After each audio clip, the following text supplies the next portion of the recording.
Today I'm going to be talking about strategies and ideas to make lunchtime more enjoyable, engaging, and beneficial to both teachers and children. And stick around to the end so that I can give you some tips to bring it all together. New preschool teachers, dive in.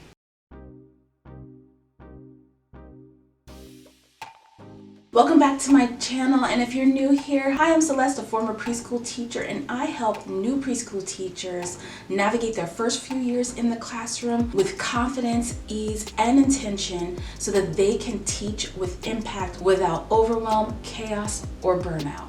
And I'm glad you're here. Okay, so let's get into it. I want to start by saying that it is important to create a positive and structured experience for the children during lunchtime. You don't want to go through the whole day and then lose them at lunchtime so that it sets you up on a road to chaos for the rest of the day. So when we have a structured experience, it gives the children predictability and stability. It helps them understand what is expected of them, which promotes a sense of order and also reduce some anxiety. Remember, if this is at the beginning of the year, they're probably feeling like a whole lot of different emotions.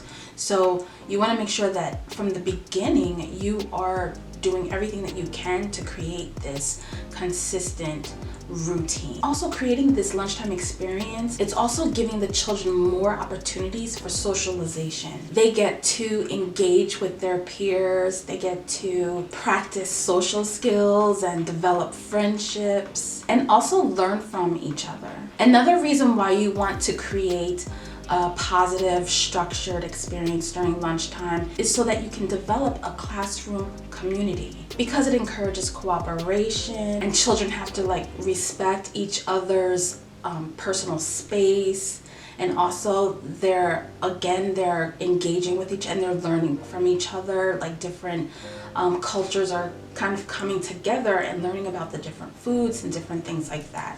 So it gives them a sense of belonging into a larger group. It's not about just feeding the children. This is a time that you can also provide some educational opportunities and activities that are on a smaller scale. There are opportunities to incorporate educational activities and storytelling and discussions. Children will be able to learn new language skills. They can explore new concepts. So when you include all these things in your lunchtime, it can create this enjoyable, memorable experience for the children. So not only a time for nourishment, but also a time for connection as well. So what I'm going to do now is I'm going to break this video into 3 sections. So I'm going to talk about before, I'm going to talk about during lunchtime, and I'm going to talk about after lunchtime, like the things that you can do to create this positive, structured experience. So let's hit it. A few things that you need to have take place when you are creating your lunchtime experience is, one is you need to establish routine. And because we know that routine gives children a sense of security, this is important too, because especially if you are watching this video at the beginning of the year, you want to make sure that everything that you have your routine, which is your daily schedule, and then you have mini routines throughout the whole schedule.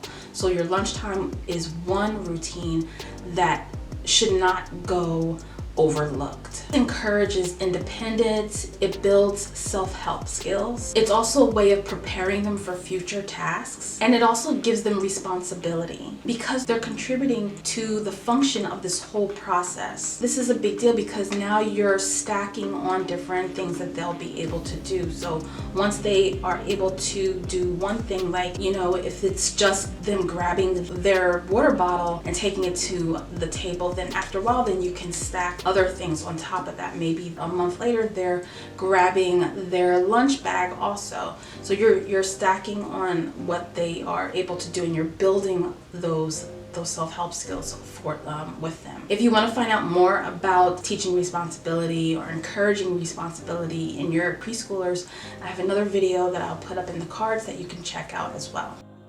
Okay, so now down to the meaty part of the whole experience, and that is during lunchtime. So this time is the part where you are providing supervision and guidance and support. And part of the supervision is making sure that the children are safe. So things like checking the food that they are eating, making sure that the pieces of food are not so big that they are possible choking hazards. You also have to be aware of any food allergies, and so you're checking not only the child who has the food allergy, and if by chance it makes its way into your classroom, you have to be aware of what the other children have brought in from home as well. So another thing that needs to be done is to establish clear expectations and rules about this whole time. So something like starting and finishing their food. You want to make sure that you have rules about sharing food, maybe even staying seated,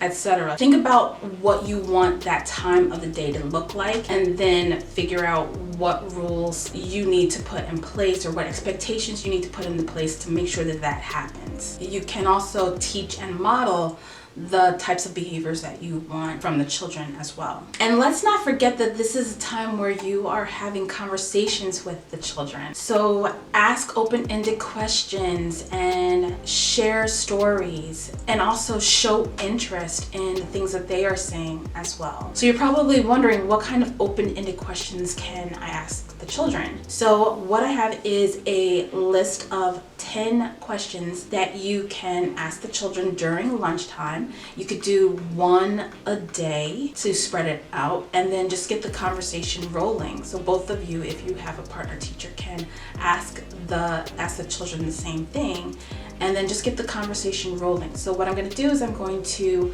put that in the comments so that you can pick up those 10 conversation starter cards that you can use at your lunchtime to create that conversation and engagement during that experience. So this is the part where you want to encourage the children to clean up after themselves. And again, where, it's helping them with responsibility, with life skills, respecting the classroom, it's giving them ownership, it's incorporating teamwork. And then this is also a time that you can acknowledge the behaviors that you are seeing to that effect. So not so much the children, but you're acknowledging the behaviors that you're seeing. Like, thank you for, throwing your trash away. Thank you for, wiping up the spill, something like that. Another thing that you can do is you can explain what's going to happen next. And this is mainly for the beginning of the year, because once the months go along, they know what comes next. But you want to make sure that at the beginning you are talking about what types of things are going to happen next. And you may even want to refer to the schedule that you have posted as well. So you're getting them ready for the next transition.